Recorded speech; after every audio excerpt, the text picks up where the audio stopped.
Welcome back, YouTuber viewers. Yaku, my workshop, Goldsmith. This is where we give you some information of what we do in the day. Today I'm going to be dealing with a sizing, a very straightforward thing that when you're starting the trade, one of the first things that's going to land on your desk is a sizing. So I'm going to try and break it down in the simplest way to explain to you how to go about doing a sizing of a ring. Perhaps there's something that you pick up from this that might enhance your work, or if you don't know how to do it, hey, this is the way we do it. So often you'll find that the ring doesn't fit for whatever reason. You might find that the customer the ring has shrunk.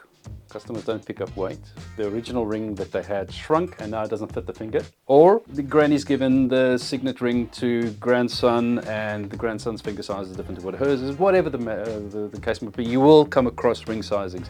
And to do it correctly is very important because we want to preserve, once again, the original look of the ring. Identify what you have. Is it 9 carat? Is it 18 carat? Obviously, is it white gold, yellow gold, red gold? So that you know that you can prepare a piece of metal to match the carat that you're working with. And the very next thing we're going to do is to move it up the sizing stick and make a note of exactly where you are. So if it's a size M, write down size M. Don't use a memory. Use a pencil or a pen, or write it down, type it. Hieroglyphics works or carve it into stone. Carve it into the workshop wall. Yeah. Next step, press that button so that the compressor goes off. Anneal the ring. It's going to reveal where the previous line was soldered. So when the ring tarnishes up, you'll find that there's a slight inconsistency. It shows you exactly where the ring was joined. We want to find this place and cut through on the exact same space. If you just assume it's in the middle where it actually should be, and you're cutting it through, you're effectively patching bunches of gold in there to get the sizing done. Anneal it, find the mark, and cut through exactly on the mark where the previous solder was done. I have just an unmarked triplet. I use the marked ones as well, but this one is sort of like the little sacred one where there's no bashing marks on. This is the one that I got later on in life, after I learned not to bash it. So this is my sacred triplet. You know the little set that you get with all the different sizes? If I wanted it to be size S, then I will take the size S, slide it over the triplet, and then use a pen permanent little pilot marker, and just mark where that particular gauge comes up to. Remove it, and I know where that ring needs to move to. And being a hard triplet, I can then squeeze it or hammer it up until it reaches exactly that point. If I'm on that point, I know I'm on the right size. By moving the signet ring up the triplet, it starts to part. And by the time you reach the size that you've indicated with a pen, you'll find that that gap tells you exactly what size metal you have to prepare to bring into the actual sizing. Which brings us to the next step. Let's prepare the piece of metal. You don't want to put anything in that is either exactly the same size or exactly the same width. Try and go slightly higher, slightly thicker, slightly wider. I'm saying slightly just because you're going to be working it off anyway, and we want to have the result of being the same thickness as what we were when we started. I'm starting with a 3mm square piece of metal, and I'm going to roll it flat but also sideways so that I can achieve the width I need and also the height I need. And by rolling it, of course, we're compressing it. It's really getting hard, so I need to anneal it now to soften it up and then put it into the ring bender. You could take the flat piece of metal and use a triplet and just flatten it and round it this way by putting it in there and rounding it by hammering it inside. But I've got a ring bender, so it's much easier. I'm lucky I was given a ring bender. So that's what I use, and it's worked well for me. But you can bend it whichever way you want. I'm not going to prescribe how to bend a piece of metal. Bend the metal. Bend it with your hands. I don't know. Just get it to the same diameter so that you don't fight anything. Okay, so the next step, I'm going to cut one side, not two. I'm not going to commit to that.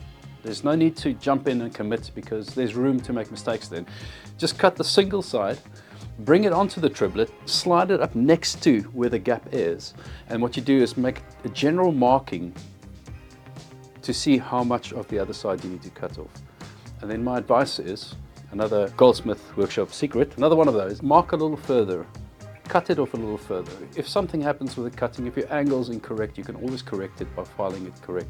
Basically, you want to have a little bit more to work with so that you can file the correct angle, so that when you place it into the gap that's created in the ring, that it fits absolutely perfect. Alright, so now I'm going to take that little piece, insert it into the gap, and you can do this while it's on the triplet, or if you've stretched a ring and the ring comfortably lies on that place, you can remove it and place the little piece into the ring.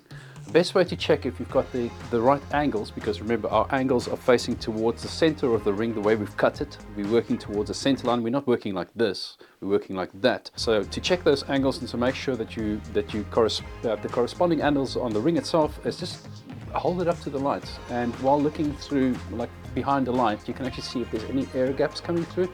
If you find that everything is nice and flush, you've got a good contact point to then solder. You can take that piece if it fits perfectly and solder both ends, but why do that? I mean, you could just solder the first side, have a good look and to see if everything is still in place and order. Maybe the metals move slightly because you've applied heat, then you can pull that back. So single side solder, have a look at it again. If everything is still where it's supposed to be, go ahead and solder, or if you need to make any adjustments, now you can't do that. If you had soldered both ends, you wouldn't have been able to do that. See what I'm doing here? Yes. So one side, and then adjust, make sure your angles are good, do the second solder. Your ring has now been sized, it's time to work it off.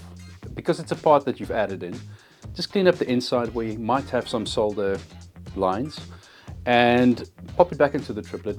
We've got the height over here, we've got the width over here. We don't want to mess with that so much. So if you've got the ring's flat profile over here and the other part is rounded, this little section that's sticking out, that's the area where I hammer it. I'm forcing the ring into one shape. I'm forcing it from being something I've added to becoming one. Be gentle, you've done all the work already. You've already prepared it to the right diameter. You don't need to go in with a massive hammer and smash this. It's a gentle reminder to the ring that you're in charge. Let's put it that way. All right, so now we have a ring which is in its shape, it's on size, it's been hammered on the outside, it's been shaped beautifully, everything is good, but we obviously still have a piece of metal that looks like it's been added to the ring. So we have to refine that. I'm breaking the lines between the edges from where the previous ring was to the little piece that I've added in. We want to create a complete smooth finish. It's important to make sure that if you find it in this point, you missed a little solder, that you go back a step and make sure that the solder is done correctly, and then come back to this point. Follow through on the curve that the ring has, and then the sides. From there onwards, it's finer sandpaper, it's Moor's disc, and it is polish time. We're almost done.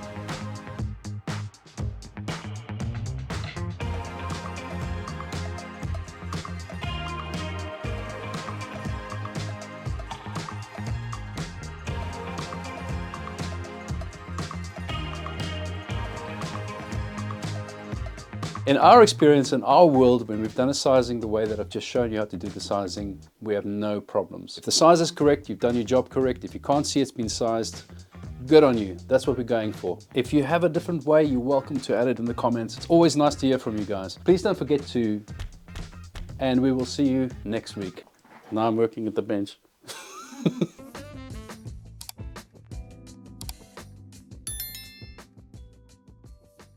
We would like to thank our sponsor, who is nobody at this moment. We're not getting sponsored. Why are we not getting sponsored? Why are we not getting sponsored? The content's pretty good. Yeah. We're sponsoring ourselves. We move forward in good faith.